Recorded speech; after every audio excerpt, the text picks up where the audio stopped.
નમસ્કાર મિત્રો, ડીસાયફર જીપીએસસી ચેનલમાં આપ સૌનું સ્વાગત છે. આજે આપણે જોશું પોલીસ સબ ઇન્સ્પેક્ટરની જે મુખ્ય પરીક્ષા છે એમાં જે પર્યાવરણનો ટોપિક છે, તો એમાં આપણે આખો સિલેબસ જોશું કે કયા ટોપિકમાં શું કરવું અને ડિટેલમાં તેનું સ્ટડી કરશું, ડીકોડ કરીને આખો જે સિલેબસ છે પર્યાવરણનો તેને. તો જે પહેલો ટોપિક છે એને જોઈએ તો પર્યાવરણને લગતા મુદ્દાઓ, તેના કાયદાકીય પાસા, રાષ્ટ્રીય અને આંતરરાષ્ટ્રીય કક્ષાએ પર્યાવરણની જાળવણી માટે નીતિઓ, સંમેલનો અને સંધિઓ, બાયોડાયવર્સિટી જૈવ વિવિધતાનું મહત્ત્વ, ક્લાઇમેટ ચેન્જ, આંતરરાષ્ટ્રીય પ્રયત્નો, નીતિઓ અને પ્રોટોકોલ તથા ભારતની પ્રતિબદ્ધતા. એટલે આપણે જોઈએ તો પર્યાવરણના સંરક્ષણ માટે જે 1972થી પ્રયાસો થયા, સ્ટોકહોમ જે સંમેલન થયું ત્યારથી લઈને તો અત્યાર સુધીનું, તો એ બધું આપણે આમાં સ્ટડી કરવાનું થશે. જોઈએ તો સૌથી પહેલાં સ્ટોકહોમ કોન્ફરન્સ થઈ હતી 1972માં સ્વીડનમાં. જે 68-69નો જે સમય હતો, 1968-69નો, તે કોલ્ડ વોરનો સમય હતો અને ઇન્ડસ્ટ્રીયલ ડેવલપમેન્ટ ત્યારે પીક પર હતું. તો ત્યારે એક ઇન્ટરનેશનલ લેવલે એક એવી કોન્ફરન્સની જરૂર હતી કે જ્યાં બધા લીડર્સ ભેગા થઈને એન્વાયરમેન્ટના કન્ઝર્વેશન માટે ચર્ચા કરી શકે. તો 1972માં સ્ટોકહોમ કોન્ફરન્સ થઈ હતી, જેનું નામ હતું UN conference on the human and environment. Total 114 કન્ટ્રીએ પાર્ટિસિપેટ કરેલું હતું, જેનો મોટો હતો કોઈપણ કોન્ફરન્સ થાય તો એની એક થીમ હોય છે, તો આની થીમ હતી only one earth. It was the UN's first major conference on international environmental issue. અગાઉ મેં કહ્યું એમ કે આંતરરાષ્ટ્રીય કક્ષાએ એક સૌપ્રથમ પ્રયાસ હતો કે જેમાં પર્યાવરણીય જે મુદ્દાઓ છે તો એને ચર્ચા કરી શકાય એના પર. Mark a turning point in the development of international environment politics. આ જે કોન્ફરન્સ થઈ એના પછી જે પર્યાવરણીય મુદ્દાઓ હતા વિશ્વ લેવલે, તો એના માટે એક ચિહ્નરૂપ કોન્ફરન્સ સાબિત થઈ. નેક્સ્ટ જોઈએ તો Stockholm declaration adopted for environment and development. તો પર્યાવરણ અને વિકાસ માટે એક ડિક્લેરેશન એડપ્ટ કરવામાં આવ્યું. મતલબ કોઈ કોન્ફરન્સ થતી હોય તો ત્યાં સંમતિ સંધાતી હોય છે કે સપોઝ હવે આ રૂલ્સ ફોલો કરવા, તો એ જે કહેવાતું હોય એને ડિક્લેરેશન કહેવાતું હોય છે. અને સ્ટોકહોમ કોન્ફરન્સ હતી તો એના નામ પરથી સ્ટોકહોમ ડિક્લેરેશન એડપ્ટ કરવામાં આવ્યું. અને led to the establishment of UNEP in December 1972. આ પૂછાઈ શકે કે યુનેપની સ્થાપના ક્યારે થઈ હતી? તો December 1972, United Nations Environment Programme. Next Brundtland commission. તેની સ્થાપના થઈ હતી 1987માં, also known as world commission on environment અને ડેવલપમેન્ટ. આ કમિશનનું બીજું નામ છે. અને એને એક રિપોર્ટ, આ કમિશનને રિપોર્ટ એક પબ્લિશ કર્યો જેનું નામ હતું અવર કોમન ફ્યુચર. અને સૌપ્રથમ વખત આમાં સસ્ટેનેબલ ડેવલપમેન્ટ, સતત વિકાસની વ્યાખ્યા કરવામાં આવી. How growth rates in both developing and industrialise nations would prove to be unsustainable. તો જે વિકાસની સાથે સાથે પર્યાવરણનું સંરક્ષણ પણ થવું જોઈએ, તો આ જે એક કન્સેપ્ટ હતો સસ્ટેનેબલ ડેવલપમેન્ટનો, તો એ બ્રુન્ટલેન્ડ કમિશન થ્રુ આવ્યો. નેક્સ્ટ રિયો અર્થ સમિટ 1992માં થઈ, રિયો ડી જાનેરો, બ્રાઝિલમાં. આવી શકે તમારે MCQમાં. United Nation conference on environment and development, આનું જે ઓફિશિયલ નામ છે આ જે સમિટ થઈ એનું. અને ટોટલ આ જે સમિટ થઈ એમાં ટોટલ 5 કન્વેન્શન સાઇન કરવામાં આવ્યા. પેલું છે convention on biological diversity, desertification માટેનું convention, United nation convention to combat desertification. Next UNFCCC, United Nation framework convention on climate change. Principle for sustainable forestry માટે આ એડપ્ટ કરવામાં આવ્યા. અને એક એજન્ડા 21 કરીને કન્સેપ્ટ છે, એ પણ રિયો અર્થ સમિટમાં આપવામાં આવ્યો. તો તમને MCQમાં આવી શકે કે જે રિયો અર્થ સમિટ થઈ હતી તો એમાં ટોટલ 5 કન્વેન્શન સાઇન થયા, તો નીચેનામાંથી કયું હતું કયું નથી, તો તમારે આ 5 યાદ મેમરાઇઝ કરી લેવાના. નેક્સ્ટ છે રિયો અર્થ સમિટ, સોરી આ રિપીટ થયેલી છે સ્લાઇડ. Next Copenhagen conference 2009.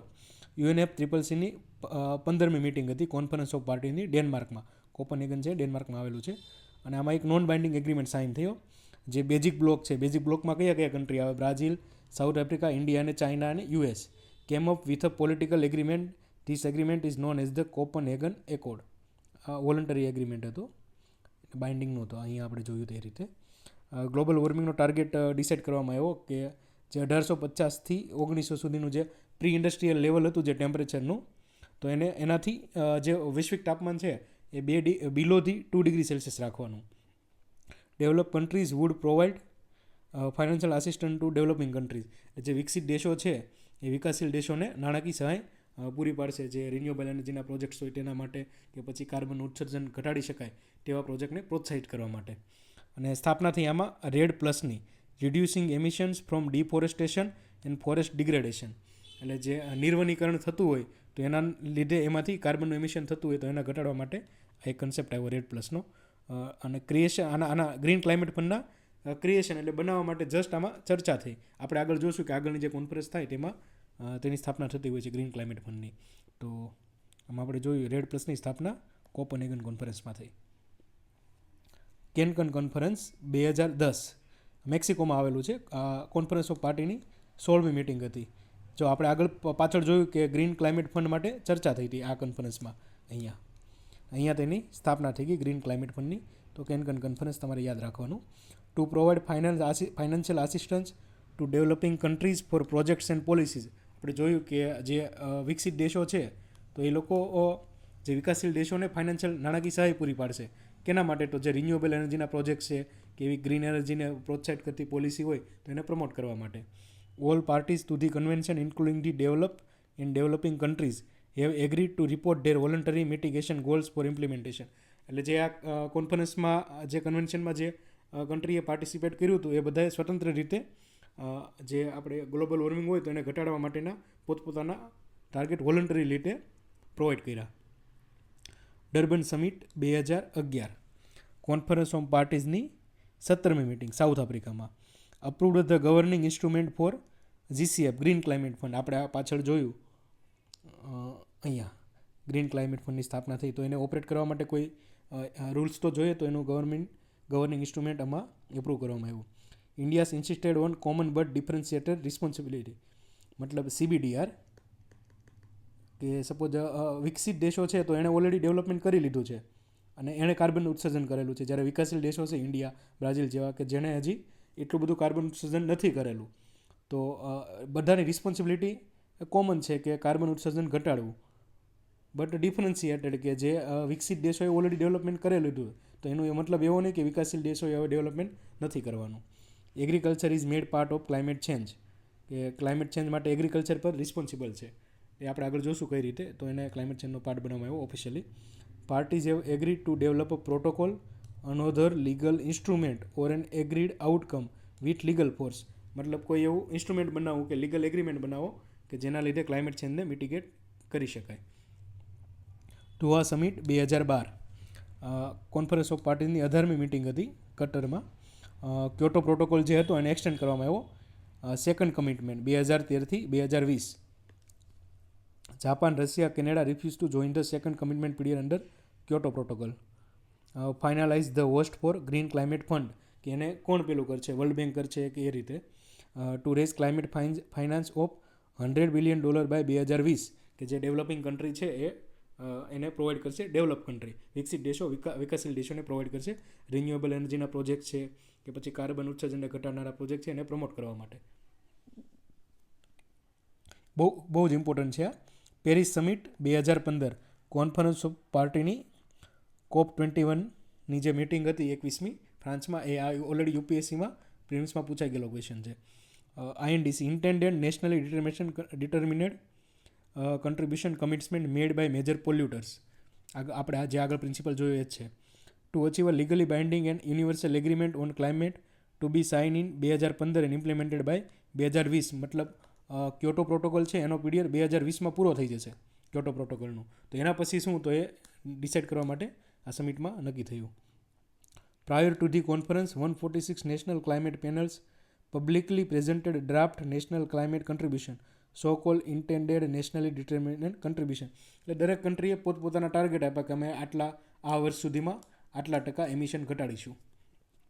ભારતનું કમિટમેન્ટ જોઈએ તો 33થી 35% રિડ્યુસ એમિશન ઇન્ટેન્સિટી 2005ના લેવલ કરતાં 2030 સુધીમાં ઘટાડવાની. બીજો ટાર્ગેટ છે કે ટોટલ જે એનર્જીનું પ્રોડક્શન કરે છે તો એમાંથી 40% of electricity from non fossil fuel base energy resources by 2030 સુધીમાં. Create an additional carbon sink of 2.5થી 3 બિલિયન ટન્સ ઓફ કાર્બન ડાયોક્સાઇડને જે કોન્સન્ટ્રેટ કરી શકે સિક્વેસ્ટ્રેશન. તો એટલી કાર્બન સિંક બનાવી કે ફોરેસ્ટેશન કરવું, આપણે વૃક્ષારોપણ કરવું કે એના થ્રુ 2030 સુધીમાં. અહીંયા લખેલું છે additional forest and tree cover. Bonn summit 2017 જર્મનીમાં થઈ હતી. કોન્ફરન્સ ઓફ પાર્ટીની 23મી મિટિંગ. અહીંયા એક કીવર્ડ બહુ ન્યૂઝમાં છે, આ યુપીએસસી પ્રિલિમ્સમાં પૂછાઈ ગયેલો ક્વેશ્ચન છે, Talanoa dialog.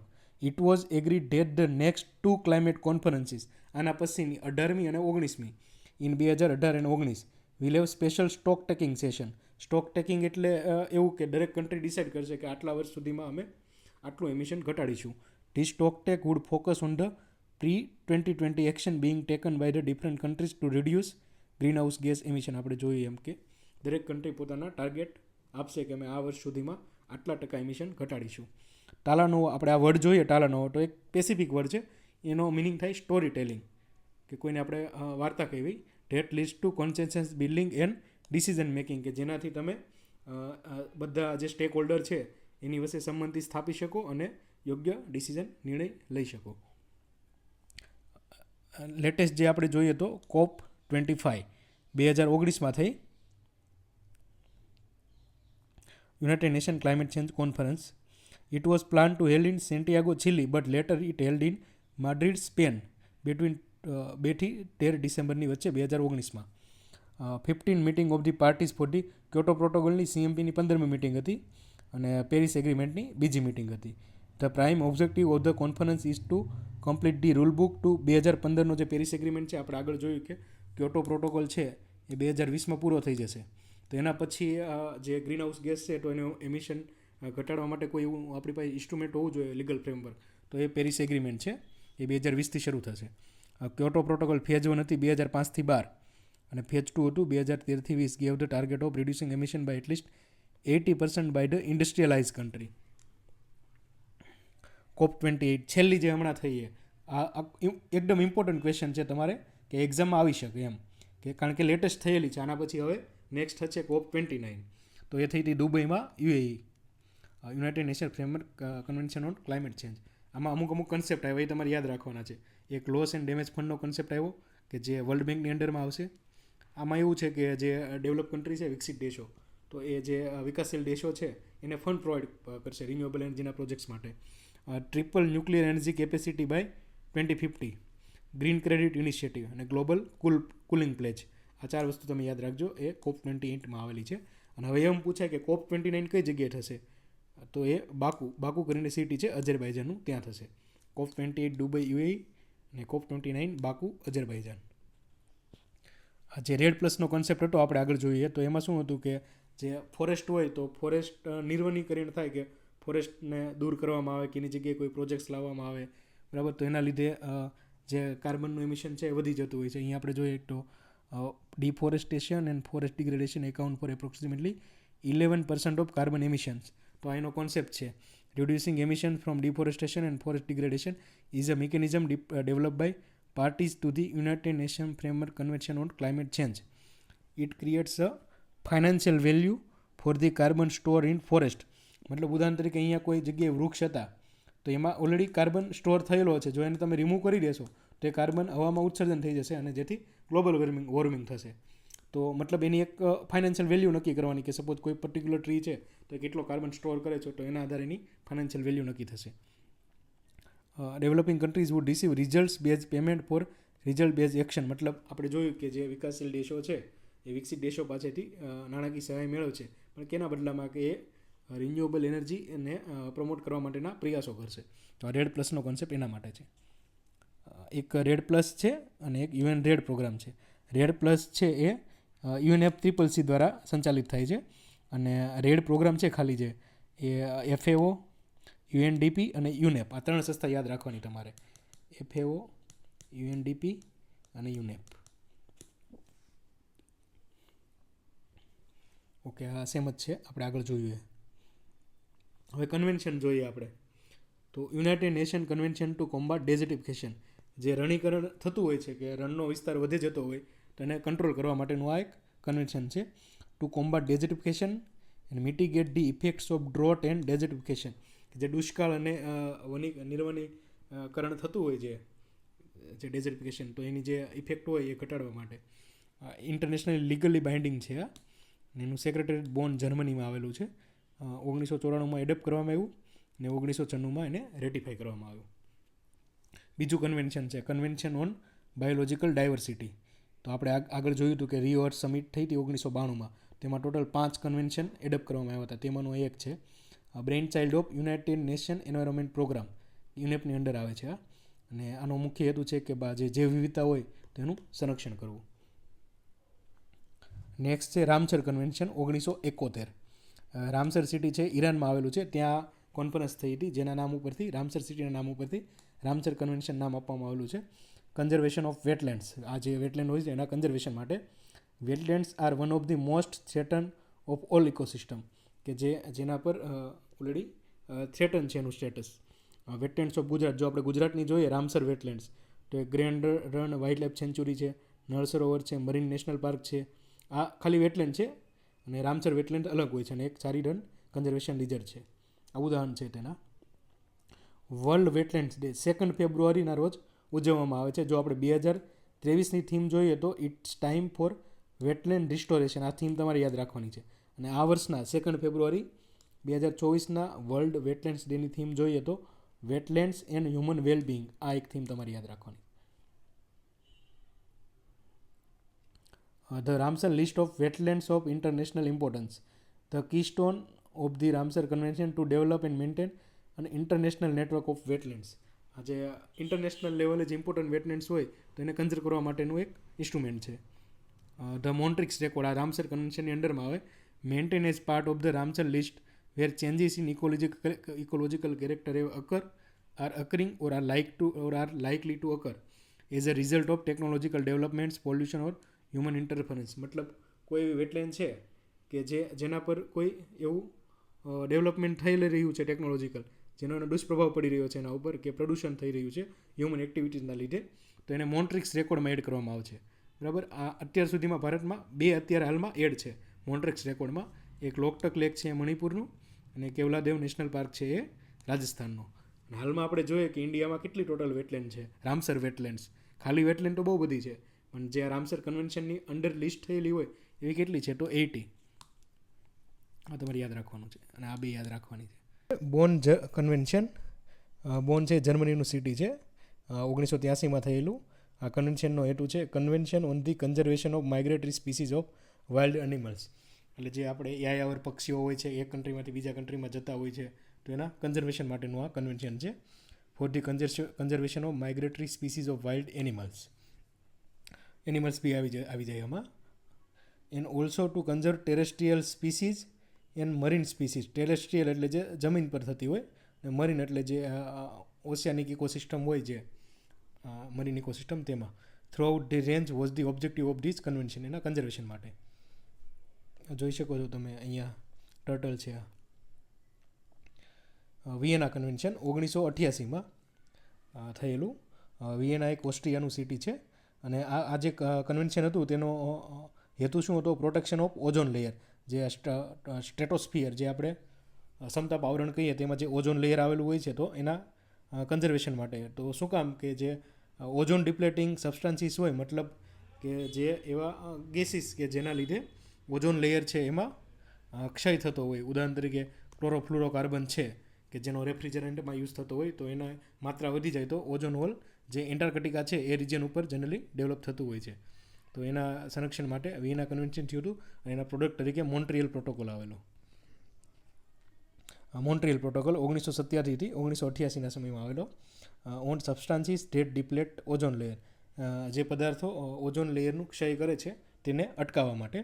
ડિક્રીઝિસ the amount of CFC and related chlorinator hydrocarbons. આપણે જોયું આગળ મેં કીધું એમ કે CFC જે રેફ્રિજરન્ટ તરીકે યુઝ થાય છે, તો એનું જે એમાઉન્ટ છે ઘટાડવાનો હેતુ છે આ મોન્ટ્રિયલ પ્રોટોકોલનો. ODS, ઓઝોન ડિપ્લેટિંગ સબસ્ટાન્સીસ, એટલે એવા કયા તત્વો છે કે જે ઓઝોન લેયર માટે હાનિકારક છે? તો CFC, chlorofluorocarbons, halogens, CCl4, methyl chloroform. આ તમારે યાદ રાખવાના છે. Chlorine and bromine containing substances are harmful to ozone layer. Fluorine containing substances are not harmful to ozone layer. Chlorine, bromine અને ફ્લોરિન, આ રીતે યાદ રાખવાના. આ બંને હાર્મફુલ છે અને જે ફ્લોરિન કન્ટેનિંગ સબસ્ટાન્સીસ હોય છે તે ઓઝોન લેયરના ક્ષય માટે જવાબદાર હોતા નથી. આ જે મોન્ટ્રિયલ પ્રોટોકોલમાં જે એક અમેન્ડમેન્ટ થયેલો 2016માં, કિગાલી અમેન્ડમેન્ટ. કિગાલી એ રવાંડાનું એક સિટી છે. એઝ પર ધી એગ્રીમેન્ટ, એટલે જે આ કિગાલી અમેન્ડમેન્ટ થયું એ પ્રમાણે these countries are expected to reduce the manufacture and use of hydrofluorocarbon SFC by રફલી around 80-85%, 80-85% from they respective baseline till 2045 સુધીમાં એણે જે એની બેઝલાઇન નક્કી કરેલું હોય કોઈ પણ પર્ટિક્યુલર યર એના 80-85% સુધી એસએફસીનું જે પ્રમાણ છે એનું મેન્યુફેક્ચરિંગ અને યુઝ ઘટાડવાનો છે. These phase down is expected to arrest the global average temperature rise up to 0.5 degree Celsius by 21st century. આ સેન્ચુરી પૂરી થશે ત્યાં સુધીમાં જો આનું જે ઇમ્પ્લિમેન્ટેશન થાય યોગ્ય રીતે તો 0.5 ડિગ્રી સેલ્સિયસ જેટલું તાપમાન ઘટી શકે. Kigali agreement is an amendment to Montreal protocol. Minamata convention 2013માં આવેલું અને મિનામાટા છે એક જાપાન કન્ટ્રી છે તેનું સિટી છે. આ એક ઇન્ટરનેશનલ ટ્રીટી છે અને યુએન ટ્રીટી છે. આનો મુખ્ય હેતુ છે to protect human health in environment from anthropogenic emissions and releases of mercury and mercury compound. આપણે જે પારો કહેતા હોઈએ તો એના લીધે જે રોગો થતા હોય તો એનું જે પ્રમાણ છે તો મર્ક્યુરીના પ્રમાણને ઘટાડવા માટેનો હેતુ છે મિનામાટા કન્વેન્શન મર્ક્યુરી. 1925માં જીનીવા પ્રોટોકોલ આવેલો. It is a treaty prohibiting the use of chemical and biological weapons in international and arm conflict. એક બે જે કન્ટ્રીઓ વચ્ચે જે વોર થતું હોય તો એ સમયે કેમિકલ અને બાયોલોજિકલ વેપન નહીં યુઝ કરવાના. એ જે જીનીવા પ્રોટોકોલ છે 1925 એના માટે આવેલો. તો 1925 Geneva protocol prohibits the use of chemical and biological weapons in the war. આપણે કીધું કે યુદ્ધના સમયમાં કેમિકલ અને બાયોલોજિકલ હથિયારો નહીં યુઝ કરવાના. The protocol was drawn up and sign at a conference which was held in જીનીવામાં થયેલી આ કોન્ફરન્સ એટલે એનું નામ જીનીવા પ્રોટોકોલ છે. Under the auspices of the League of Nations 4 મેથી 17 જૂન સુધી 1925માં. And it enter into force on 8 ફેબ્રુઆરી 1928થી એ અમલમાં છે. નેક્સ્ટ છે સ્ટોકહોમ કન્વેન્શન. સૌથી પહેલાં આપણે જોયું હતું શરૂઆત કરી ત્યારે સ્ટોકહોમ કોન્ફરન્સ હતી 1972 એ એન્વાયરમેન્ટના કન્ઝર્વેશન માટે હતી. આ સ્ટોકહોમ કન્વેન્શન છે અને સ્વીડનમાં આવેલું છે સિટી. આ એટલે સ્વીડનમાં થયેલું એના નામથી સ્ટોકહોમ કન્વેન્શન નામ છે. આનો મુખ્ય હેતુ છે એલિમિનેટ ઓર રેસ્ટ્રિક્ટ એટલે દૂર કરવા અથવા પ્રતિબંધ કરવો the production and use of persistent organic pollutant. એટલે શું છે પરસિસ્ટન્ટ ઓર્ગેનિક પોલ્યુટન્ટ જોઈએ તો કેમિકલ સબસ્ટાન્સ એટલે કેમિકલ પદાર્થો જે પર્યાવરણમાં રહે છે, અકમલેટ થાય છે અને જે ફૂડ વેબ હોય આપણી ફૂડ ચેઇન હોય છે અને પછી ફૂડ વેબ હોય છે અને એ ઉપરના જે આપણે ટ્રોપિક લેવલ કહેતા હોય તો ઉપરના ટ્રોપિક લેવલે જતા જાય છે causing adverse effect to human health and environment. એક બાયો મેગ્નિફિકેશન આવે છે અને એક બાયો અકમ્પ્લિશન આવે છે. Rotterdam convention. રોટરડેમ છે એ નેધરલેન્ડનું સિટી છે. The prior inform consent procedure for certain hazardous chemicals and pesticides in international trade. એટલે એક કન્ટ્રીમાંથી બીજા કન્ટ્રીમાં જે આંતરરાષ્ટ્રીય વેપાર થતો હોય તો જે કેમિકલ્સ અને પેસ્ટિસાઇડ છે કે જે હાનિકારક છે, ડેન્જરિયસ છે હ્યુમન હેલ્થ માટે કે એન્વાયરમેન્ટ માટે, તો પહેલેથી જે ઇમ્પોર્ટિંગ પાર્ટી હોય તો એને જાણ કરી દેવાની, પ્રાયોર ઇન્ફોર્મ કન્સેન્ટ લઈ લેવાની એની કે જે અમે સબસ્ટાન્સ મોકલી રહ્યા છીએ તો એમાં આ રીતના હાર્મફુલ કેમિકલ્સ ઇન્વોલ્વ થયેલા છે. Multilateral treaty to promote shared responsibility in relation to importation of hazardous chemicals. આપણે જોયું કે ઇમ્પોર્ટ કરવાવાળી જે પાર્ટી હોય એની પ્રાયોર ઇન્ફોર્મ કન્સેન્ટ લઈ લેવાની. Promotes open exchange of information માહિતી આપવાની. Calls on exporters of hazardous chemicals to use proper labelling કે જે તમે કેમિકલ્સ મોકલી રહ્યા છો એનું પ્રોપર લેબલિંગ કરવાનું કે this is dangerous to health or environment. Include direction on safe handling and inform purchasers એટલે જે ઇમ્પોર્ટર છે of any known restriction or bans કે એ કન્ટ્રીમાં એલાઉડ છે ઇમ્પોર્ટ કે નથી. તો Rotterdam convention prior inform consent procedure for certain hazardous chemicals and pesticides in international trade. Next છે બેઝલ કન્વેન્શન. બેઝલ સ્વિટ્ઝરલેન્ડમાં. To prevent transfer of hazardous waste to less develop countries. મતલબ જે વિકસિત દેશો હોય તેનો ઇલેક્ટ્રોનિક વેસ્ટ હોય કે કેમિકલ વેસ્ટ હોય કે બાયોમેડિકલ વેસ્ટ હોય તો એ જે લીસ્ટ ડેવલપ કન્ટ્રી હોય છે, લેસ ડેવલપ કન્ટ્રી, તો એમાં એક્સપોર્ટ કરી દેતા હોય છે. તો એને કંટ્રોલ કરવા માટે બેઝલ કન્વેન્શન છે. Also deals with electronic waste which describes discarded electrical or electronic devices like mobile phones, television sets, refrigerators, CRT, cathode ray tubes may contain contaminants such as lead, cadmium, beryllium or brominated flame retardants. મતલબ આ Basel convention. Nagoya genetic resources protocol 29 ઓક્ટોબર 2010થી અમલમાં આવ્યો છે, રેટિફાઈ થયો છે 2014માં. નગોયા જાપાનનું એક સિટી છે. Conservation and sustainable use of biodiversity, જે વિવિધતા હોય તો એનું સંરક્ષણ કરવું અને એનું સસ્ટેનેબલ યુઝ કરવો. The fair and equitable sharing of benefits arising out of the utilisation of genetic resources, કે મતલબ કોઈ સપોઝ કોઈ એવો ટ્રેડિશનલ ફોરેસ્ટ એરિયા છે કે ત્યાં કોઈ પર્ટિક્યુલર ટ્રાઇબ રહે છે ને એની પાસે કોઈ એવું મેડિસિનલ નોલેજ છે, તો એ જે મેડિસિનલ નોલેજનો યુઝ કરીને કોઈ કંપની કોઈ દવા બનાવશે તો એમાંથી જેને પ્રોફિટ થશે એ જે ટ્રાઇબલ પીપલ છે એની સાથે ઇક્વિટેબલ રીતે શેર કરશે. તો આ જે પ્રોટોકોલ છે એનો હેતુ એને સસ્ટેન કરવાનો છે. ટ્રેડિશનલ નોલેજ આપણે જે વાત કરીએ, Nagoya protocol. Cartagena protocol 2010 in force 11 સપ્ટેમ્બર 2003થી અમલમાં છે આ, અને બાયોસેફ્ટી માટે છે. અને international treaty governing the movement of living modified organisms resulting from modern biotechnology from one country to another country, કે જે આ આધુનિક ટેકનોલોજી હોય એનો ઉપયોગ કરીને કોઈ એવા મોડિફિકેશન કરેલા હોય જીન્સમાં ને કોઈ નવી સ્પીસીસ બનાવેલી હોય તો એના એક કન્ટ્રીમાંથી બીજા કન્ટ્રીમાં જે એનું ટ્રાન્સફર થતું હોય તો એને ગવર્ન કરવા માટે કાર્ટાજેના પ્રોટોકોલ, બાયોસેફ્ટી. બીજો ટોપિક આપણા સિલેબસનો બીજો ટોપિક છે. અત્યાર સુધીની જે સ્લાઇડ હતી એ મેં આપણો જે પહેલો ટોપિક હતો સિલેબસનો PSIનો, તો મારા જે UPSCના હું લેક્ચર લેતો તો એમાંથી જે રિલેટ થતી સ્લાઇડ હતી એમાં થોડું મેં એડિશન કરીને એમ જ રાખેલી, અને આખો જે પહેલો ટોપિક હતો એ બધી સ્લાઇડમાં પૂરતો કવર થઈ ગયેલો છે. હવે જે બીજો ટોપિક છે ભારતમાં વન અને વન્યજીવન. વન અને વન્યજીવન સંરક્ષણ માટે કાનૂની તથા સંસ્થાકીય માળખું, પ્રજાતિ સંરક્ષણ પ્રોજેક્ટ, વાઘ, સિંહ, ગેંડો, મગર વગેરે. અહીંયા તમારે નોટ ડાઉન કરવાનું છે કે ફોરેસ્ટ માટે, વાઇલ્ડ લાઈફ માટે કાનૂની માળખું મીન્સ કોઈ લેજિસ્લેટિવ એક્ટ હોય એ, સંસ્થાકીય માળખું મીન્સ બોર્ડ હોય છે, બોડીઝ હોય છે, ઓથોરિટીઝ હોય છે એ, અને પ્રજાતિ સંરક્ષણ પ્રોજેક્ટ. અહીંયા તમને 4 સ્પીસીસનો ઉલ્લેખ કરેલો છે પણ પાછળ વગેરે છે, એટલે એના સિવાયના પણ જે પ્રોજેક્ટ હોય એ બી તમારે ઉપરથી જોઈ લેવાના છે કે જેથી તેમાંથી ક્વેશ્ચન આવે તો તમારો માર્ક્સ જાય નહીં ત્યાંથી. જો આપણે કાનૂની માળખું જોઈએ વન અને વન્યજીવન માટે, તો પહેલાં છે વન્યજીવ સંરક્ષણ ધારો 1972, પર્યાવરણ સંરક્ષણ ધારો 1986, ભારતીય વન અધિનિયમ 1927, વન સંરક્ષણ ધારો 1980, forest rights act 2006, biological diversity act 2002, જે આપણે રિયો સમિટ જોઈ હતી એમાં ટોટલ 5 કન્વેન્શન આવ્યા હતા, કન્વેન્શન ઓન બાયોલોજિકલ ડાયવર્સિટી, તો ભારતે તેને રેટિફાઈ કરેલું છે, તો એના અનુસંધાને આ કાયદો બનાવેલો છે biological diversity act 2002. Total 2 one નીતિ આવેલી છે ભારતમાં, રાષ્ટ્રીય વન નીતિ 1952 અને રાષ્ટ્રીય વન નીતિ 1988, તો જેના નીચે ટોટલ જીઓગ્રાફિકલ એરિયા હોય તો એના 33% વિસ્તારમાં ફોરેસ્ટ એરિયા હોવો જોઈએ. 33% આ વર્ડ તમારે યાદ રાખવાનો છે. એક રાષ્ટ્રીય પર્યાવરણ નીતિ છે જે 2006માં આવેલી છે.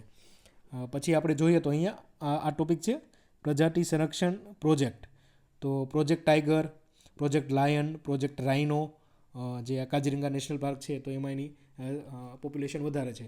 ભારતીય મગર સંરક્ષણ પ્રોજેક્ટ, પ્રોજેક્ટ ચીતા, જે નામીબિયાથી આપણે ચીતા લાવેલા છીએ તો એના માટે, તો એ કન્ટ્રીનું નામ તમારે યાદ રાખવાનું કે ચીતા ક્યાંથી લાવેલા, તો નામીબિયાથી.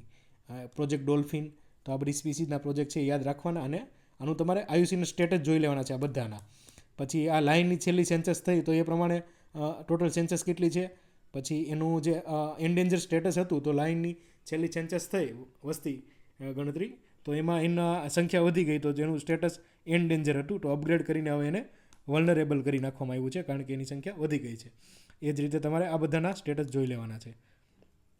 જે આપણે ગંગેશ ડોલ્ફિન છે તો ઇન્ડિયા નેશનલ એક્વાટિક એનિમલ છે તો એ તમારે જોઈ લેવાનું. ભારતમાં વન અને વન્યજીવ સંરક્ષણ માટે સંસ્થાકીય માળખું આપણે અહીંયા જોયું તો આ છે કાનૂની માળખું કે જે પેલું છે. અહીંયા આપણે આ પ્રોજેક્ટ જોઈએ, આ ટોપિકમાં પ્રોજેક્ટ છે એટલે બધા પ્રોજેક્ટ જોયા આપણે. અને હવે નેક્સ્ટમાં છે ભારતમાં વન અને વન્યજીવ સંરક્ષણ માટે સંસ્થાકીય માળખું. પર્યાવરણ, વન અને જળવાયુ પરિવર્તન મંત્રાલય. સૌપ્રથમ તો આપણે ફોરેસ્ટ માટેનું સ્પેશિયલ મંત્રાલય ક્યારથી બનાવવા એવું ખાસ કે અલગથી મંત્રાલય હોય એનું, તો 1985માં. પછી એક ફોરેસ્ટ સર્વે ઓફ ઇન્ડિયા કરીને વેબસાઇટ એક સંસ્થા છે તો એ તમારે જોઈ લેવાની. એ શું કરે છે કે દર 2 વર્ષે જે ફોરેસ્ટ કવર અને ટ્રી કવર ઇન્ડિયામાં કેટલું છે આખા ઇન્ડિયામાં અને સ્ટેટ વાઇઝ તો એનો રિપોર્ટ બહાર પાડે છે. નેશનલ ટાઈગર કન્ઝર્વેશન ઓથોરિટી છે, તો એનું કાર્ય શું છે કે જે ટાઈગર રિઝર્વ હોય તેને ગવર્ન કરવાનું. NTCAના ચેરમેન કોણ હોય છે તો ફોરેસ્ટ મિનિસ્ટર, જે વન મંત્રી હોય NTCAના ચેરમેન હોય છે. NBWL national board four wild life, એનું કાર્ય શું છે? State board four wild life, central zoo authority, wild life crime control bureau, national biodiversity authority. આપણે આગળ જોયું જે અહીંયા એક્ટ બાયોલોજિકલ ડાયવર્સિટી એક્ટ 2002, તો એના અંડરમાં આ બોડી બનાવવામાં આવેલી છે. એક નેશનલ ગ્રીન ટ્રિબ્યુનલ છે, સેન્ટ્રલ પોલ્યુશન કંટ્રોલ બોર્ડ છે, wild life institute of India, botanical survey of India, geological survey of India, national museum of natural history, આ ન્યૂ દિલ્હીમાં આવેલું છે અને એની સ્થાપના 5 જૂન 1978 થયેલી. Indira Gandhi national forest academy દેહરાદૂનમાં આવેલી છે, જેની સ્થાપના 1987 થયેલી. અહીંયા ઇન્ડિયન ફોરેસ્ટ સર્વિસના જે ઓફિસર હોય તેની ટ્રેનિંગ અહીંયા થતી હોય છે. આપણે અહીંયા જોયું કે ફોરેસ્ટ સર્વે ઓફ ઇન્ડિયા છે, એ દર બે વર્ષે રિપોર્ટ બહાર પાડે છે. તો એ રિપોર્ટનું નામ છે India state of forest report. છેલ્લો રિપોર્ટ એણે 2021 બહાર પાડેલો. અહીંયા જોયું ફોરેસ્ટ સર્વે ઓફ ઇન્ડિયા, અને એ ministry of environment, forest and climate change, મતલબ વન મંત્રાલયની અંદર આવે છે. અને દર 2 વર્ષ, એવરી 2 years એ રિપોર્ટ પબ્લિશ કરે છે. આ છેલ્લો 2021 આવેલો. પહેલો રિપોર્ટ 1987 અને જે 2021 આવેલો એ 17મો રિપોર્ટ છે. નેશનલ ફોરેસ્ટ પોલિસી 1988 હેઠળ આપણે ઠરાવવામાં આવેલું છે કે ફોરેસ્ટ કવર ટોટલ 33% વિસ્તારમાં હોવું જોઈએ જીઓગ્રાફિકલ એરિયાના. તો રિસન્ટ આપણે આ રિપોર્ટ પ્રમાણે જોઈએ તો recent forest plus tree cover બંને અલગ અલગ હોય છે. ફોરેસ્ટ કવર છે 21.71% છે અને ટ્રી કવર છે 2.91%. એટલે ટોટલ ઇન્ડિયામાં ફોરેસ્ટ પ્લસ ટ્રી કવર 24.62% છે. લાર્જેસ્ટ ફોરેસ્ટ કવર મધ્યપ્રદેશમાં છે અને largest forest cover in terms of its geographical area, એટલે જે કોઈ પર્ટિક્યુલર સ્ટેટ છે તેના ટોટલ જીઓગ્રાફિકલ એરિયામાં કેટલા ટકા છે, તો મિઝોરમમાં સૌથી વધારે છે 84.53%. ગુજરાતનું ફોરેસ્ટ કવર જોઈએ તો 7.61% છે અને ગુજરાતનું ટ્રી કવર જોઈએ તો 2.80% છે. આ બંને ફેક્ટ તમે યાદ રાખજો. ત્રીજો ટોપિક, PSIના સિલેબસમાં ટોટલ 5 ટોપિક છે. પહેલો ટોપિક આપણે જોયો જે કન્વેન્શન ને પ્રોટોકોલ ને એ બધું, કોન્ફરન્સ ને એ બધું. પછી બીજો ટોપિક આપણે જોયો જે સંસ્થાકીય માળખું છે, કાનૂની માળખું છે, પ્રોજેક્ટ છે. અને ત્રીજો ટોપિક છે પ્રદૂષણ. પ્રદૂષણ શું છે, તેના પ્રકારો, ગ્લોબલ વોર્મિંગ એટલે શું, ગ્રીન હાઉસ અસર એટલે શું, ઓઝોન લેયર ક્ષય એટલે શું, એસિડ વર્ષા એટલે શું, એની અસરો અને નિયંત્રક પગલાઓ શું છે, હવા, પાણી અને અવાજના પ્રદૂષણનું નિયંત્રણ અને નિવારણ કઈ રીતે કરી શકાય. તો સૌપ્રથમ આપણે જોઈએ તો પ્રદૂષણ. પેલા પ્રદૂષણ એટલે શું, પર્યાવરણમાં થતો અનવોન્ટેડ છે ચેન્જ, અનિચ્છનીય જે બદલાવ આવે કે જે હાનિકારક હોય, પર્યાવરણમાં હાનિકારક પદાર્થોનું દાખલ થવું એટલે પ્રદૂષણ. આપણે જે જનરિક ડેફિનેશન જોઈએ તો આવું કહી શકાય. આપણે NCERT પ્રમાણે જોઈએ તો પ્રદૂષણના ટોટલ 4 પ્રકાર છે. અહીંયા આપણને મેન્શન કરેલું છે સિલેબસમાં પ્રદૂષણના પ્રકારો. તો NCERT પ્રમાણે જોઈએ તો ટોટલ 4 પ્રકાર છે: હવાનું પ્રદૂષણ, પાણીનું પ્રદૂષણ, જમીનનું પ્રદૂષણ અને અવાજનું પ્રદૂષણ.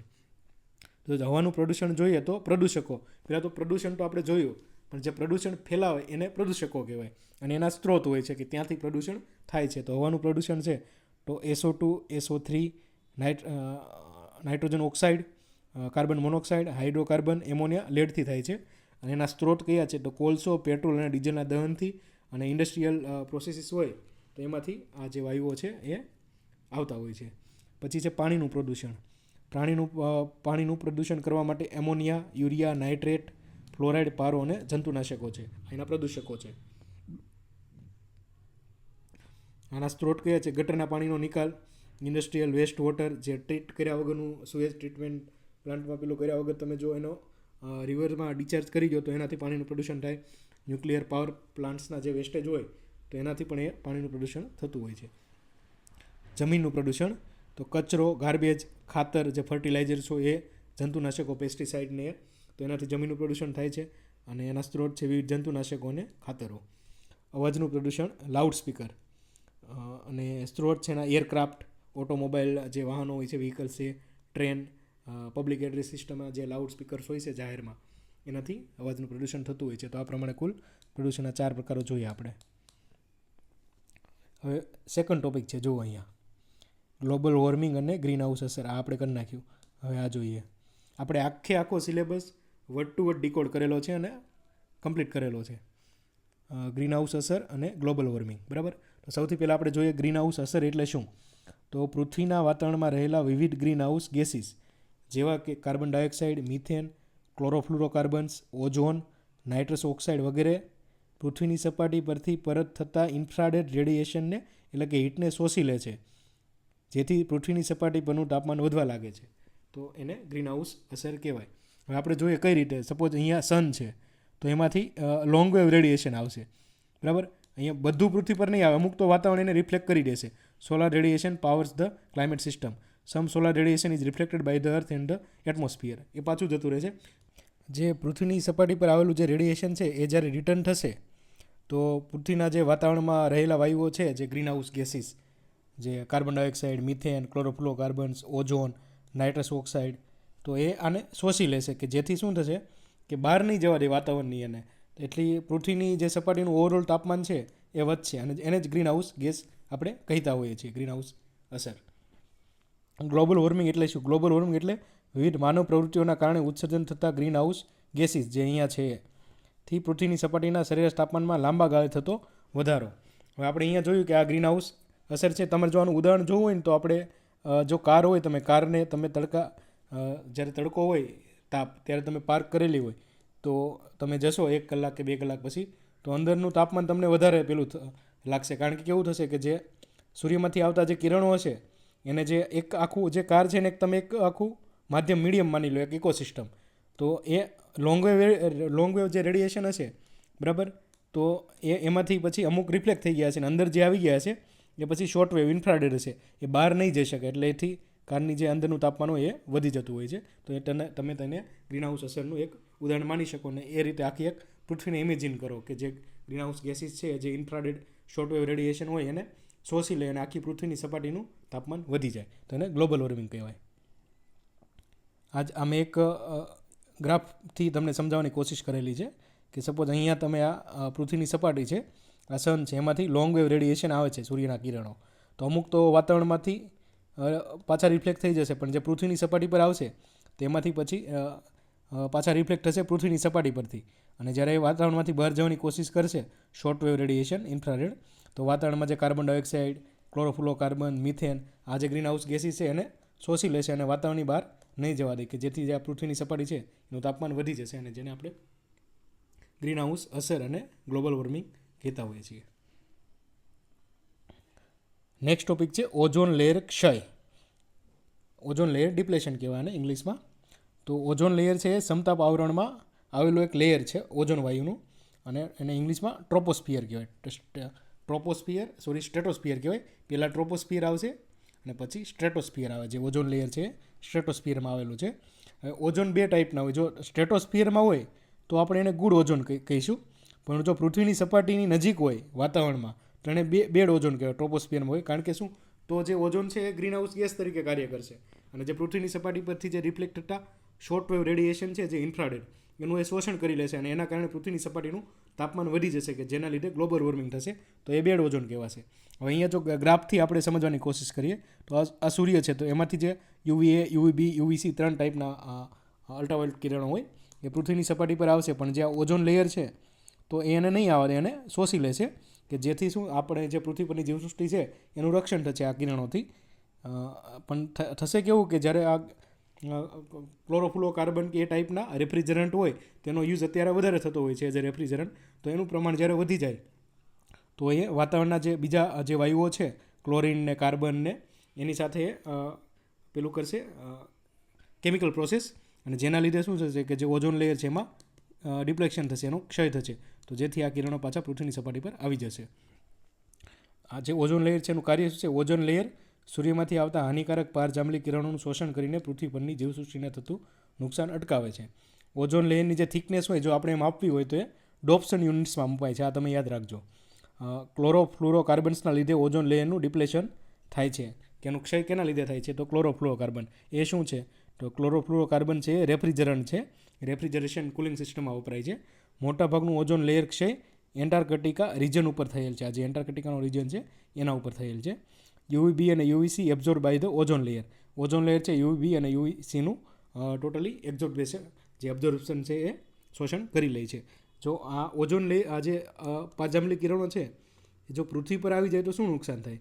તો એના લીધે તમને સ્કિન કેન્સર થઈ શકે, કેટારેક્સ થઈ શકે, મોતિયો થઈ શકે. તો આ એની જે હાનિકારક અસરો છે એ. જે ઓઝોન લેયરનો ક્ષય છે તો એને અટકાવવા માટે એક પ્રોટોકોલ છે, મોન્ટ્રીયલ પ્રોટોકોલ. આપણે આગળ જોયેલો વિયેના કન્વેન્શન હતું તેના અંડરમાં થયેલો 1987માં ઓઝોન લેયરને નુકસાન પહોંચાડતા પદાર્થોનું ઉત્સર્જન નિયંત્રિત કરવા માટે, જે CFC છે તો એને નિયંત્રિત કરવા માટે, કે જેના લીધે ઓઝોન લેયરનો ક્ષય ના થાય. નેક્સ્ટ ટોપિક છે એસિડ વર્ષા. સામાન્ય જે વરસાદ હોય તો એના પાણીની pH 5.6 હોય, પરંતુ જ્યારે વરસાદના પાણીની pH 5.6 થી નીચે જાય તો એને આપણે એસિડ વર્ષા કહેવાય. આ તમે યાદ રાખજો ફેક્ટ. અહીંયા એને ઇન્ફોગ્રાફિક થ્રુ સમજાવેલું છે.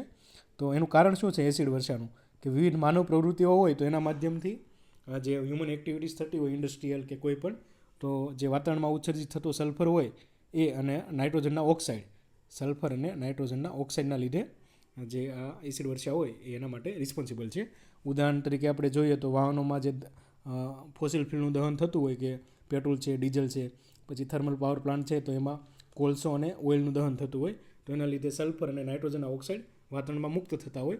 અને જો અહીંયા આપણે જોઈએ આ ગ્રાફિક થ્રુ, તો સલ્ફર ડાયોક્સાઇડ અને નાઇટ્રોજન ઓક્સાઇડનું એમિશન આ આપણે જોઈએ વાહનો, પછી ઇન્ડસ્ટ્રી કે એમાંથી થતું હોય, તો એને વોટર વેપરનું ક્લાઉડ એની સાથે કેમિકલ પ્રોસેસ કરશે, કે જેના લીધે સલ્ફ્યુરિક એસિડ H2SO4 અને નાઇટ્રિક એસિડ HNO3 બનશે, અને એ એઝ અ એસિડ રેન તરીકે પૃથ્વી પર પાછું આવશે, કે જેના લીધે એક્વાટિક લાઈફ છે જે એને નુકસાન થશે, પછી જે એગ્રીકલ્ચર ફિલ્ડ હશે એને નુકસાન થશે, શ્વસનતંત્રના રોગો થઈ શકે, એનાથી જમીનનું પ્રદૂષણ થશે, પીવાના પાણીમાં ધાતુઓનો સ્ત્રાવ થશે, અલગ અલગ પ્રકારની જે ધાતુઓ હશે એ પાણીમાં ઇન્ફિલ્ટ્રેટ થશે, મકાનોને નુકસાન થશે. ઉદાહરણ તરીકે જે તાજમહેલ છે તો એ જે એસિડ વર્ષાના લીધે એનો કલર માં ચેન્જીસ થયેલો છે.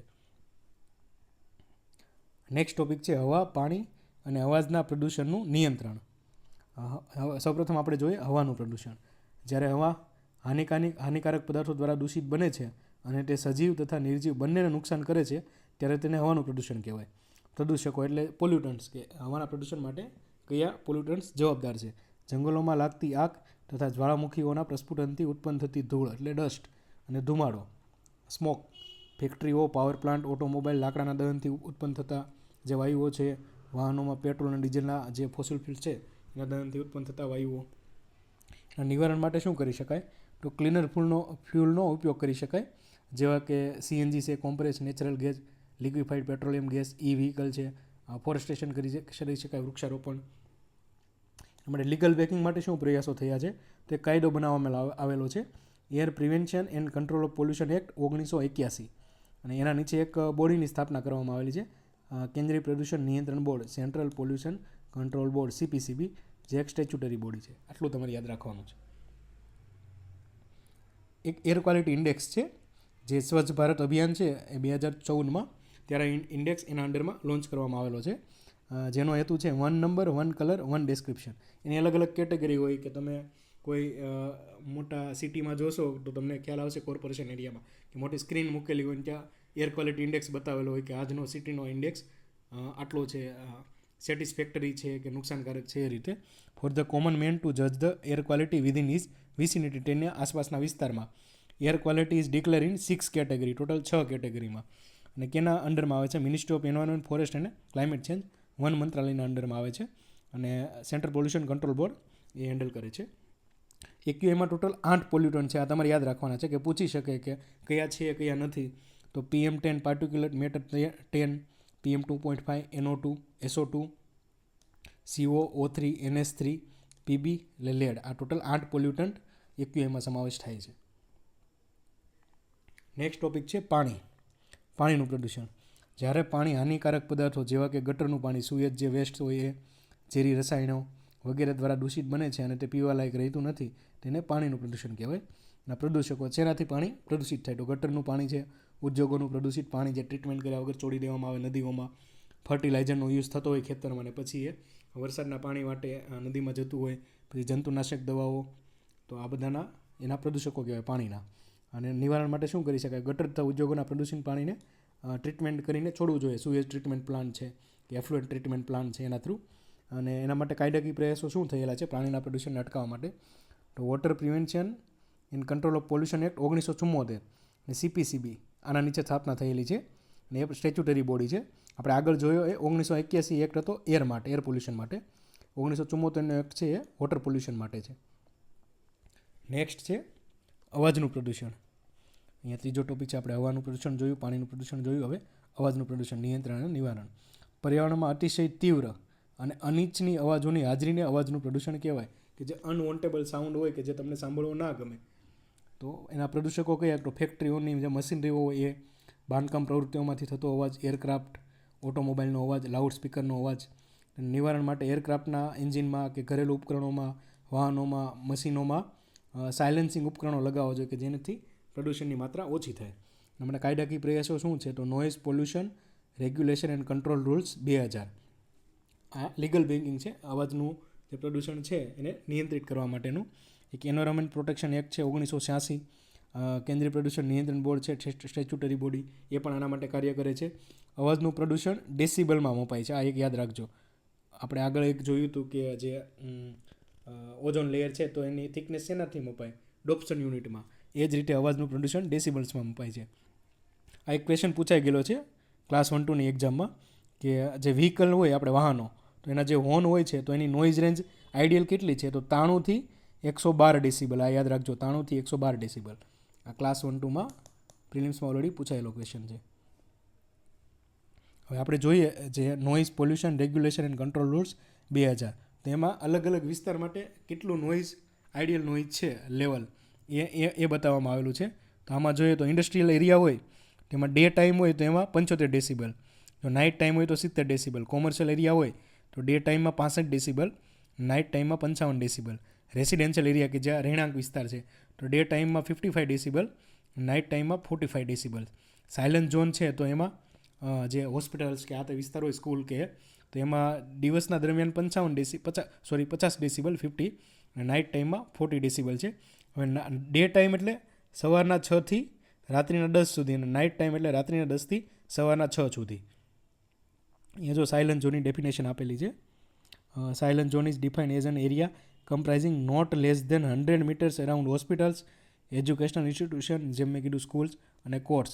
The silent zones are zones which are declare as such by the competent authority.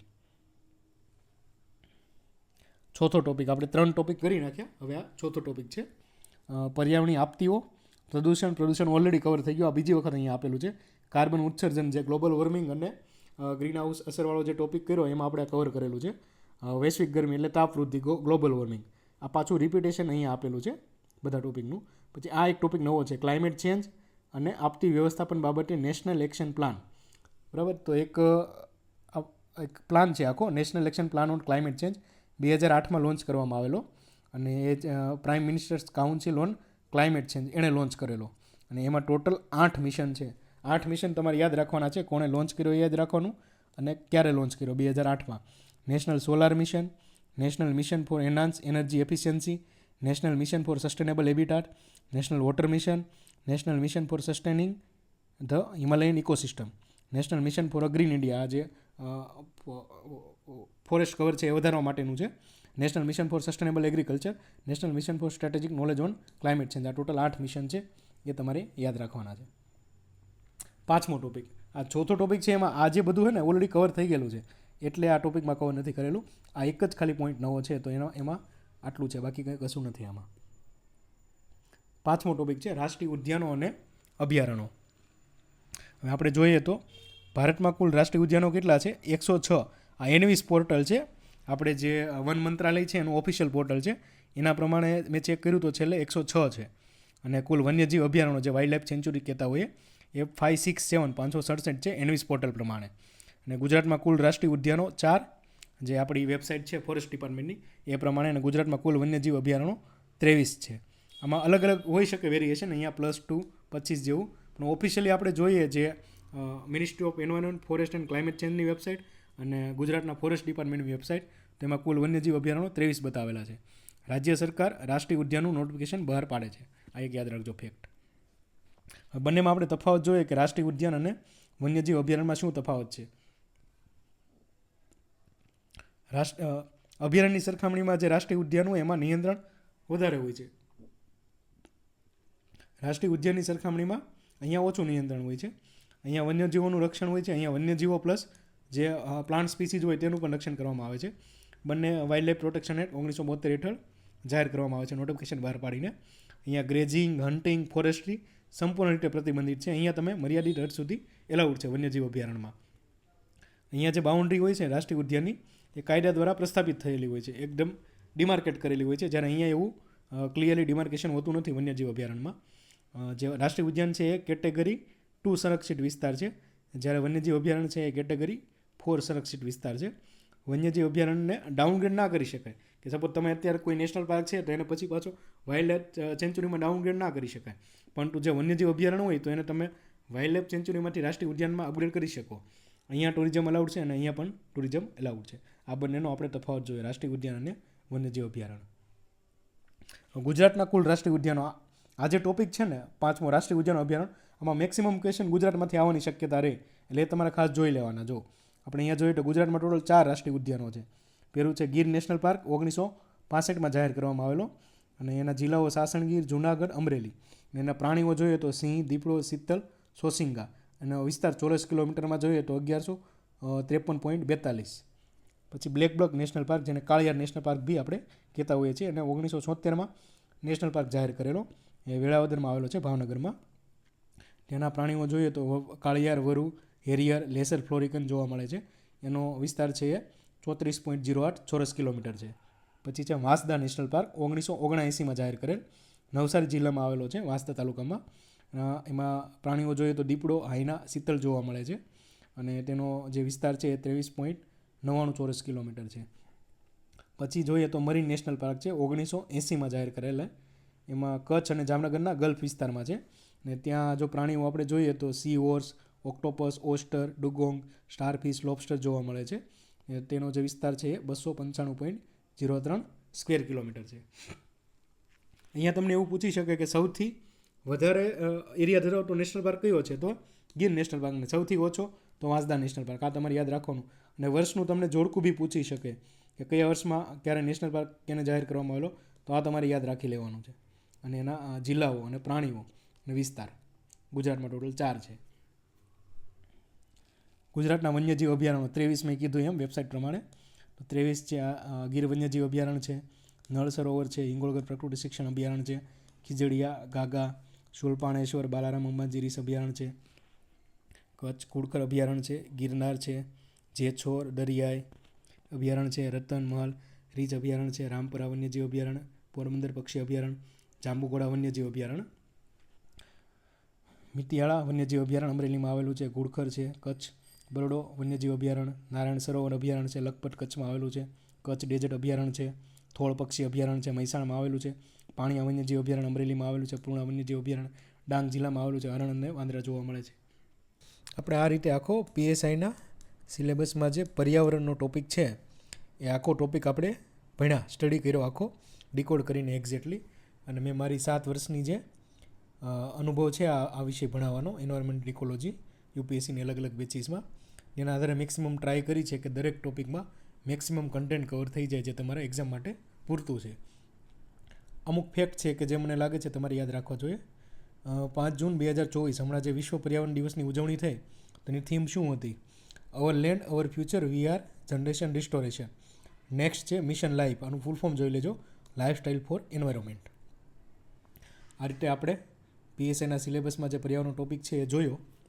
આ મારી ટેલિગ્રામ ચેનલ છે ડિસાઇફર GPSC બાય ચિરાગ, આ તમે જોઈન કરી લેજો. આમાં હું આજે આપણે લેક્ચર લીધો અત્યારે એની જે PDF છે એમાં થોડું અલ્ટરેશન કરીને મૂકી દઈશ, અને મારી YouTube ચેનલ છે એને તમે સબસ્ક્રાઈબ કરી લેજો, કે જેથી આગળના કોઈ ટોપિકમાં વિડીયો મૂકવાનો થાય તો તમને ખ્યાલ આવી શકે. અને બીજો મેં એક PSIની જે મેન્સનો સિલેબસ છે એને આખો એનાલિસિસ કરતો એક વિડીયો બનાવેલો છે, એ તમે જોઈ લેજો. હું આજે વિડીયો છે એના ડિસ્ક્રિપ્શન બોક્સમાં YouTubeમાં મૂકી દઈશ એની લિંક, કે જેથી તમને આઈડિયા આવે કે દરેક ટોપિકને કઈ રીતે તમારે એપ્રોચ કરવો. અને તમારી કોઈ મિત્ર વર્તુળમાં જે લોકો PSIની તૈયારી કરતા હોય તો એને આ વિડીયો ફોરવર્ડ કરી દેજો, કે જેથી કરીને પર્યાવરણના ટોપિક માટે પૂરતું કન્ટેન્ટ અવેલેબલ નથી એક જગ્યાએ, તો એને તૈયારીમાં ફાયદો થઈ શકે અને સારી રીતે આ ટોપિકને પ્રિપેર કરી શકે. આ ઉપરાંત જો તમને બીજા કોઈ ટોપિક માટે આ જ રીતનો વિડીયો જોઈતો હોય તો મને કોમેન્ટ સેક્શનમાં જણાવજો. આપણે ટ્રાય કરશું મેક્સિમમ કે ટોપિકને કવર કરતો બીજો વિડીયો બનાવીએ એના પર, કે જેથી તમારા ડાઉટ્સ બધા ક્લિયર થઈ જાય. તમને બધાને best wishes. Thank you. Vande Mataram.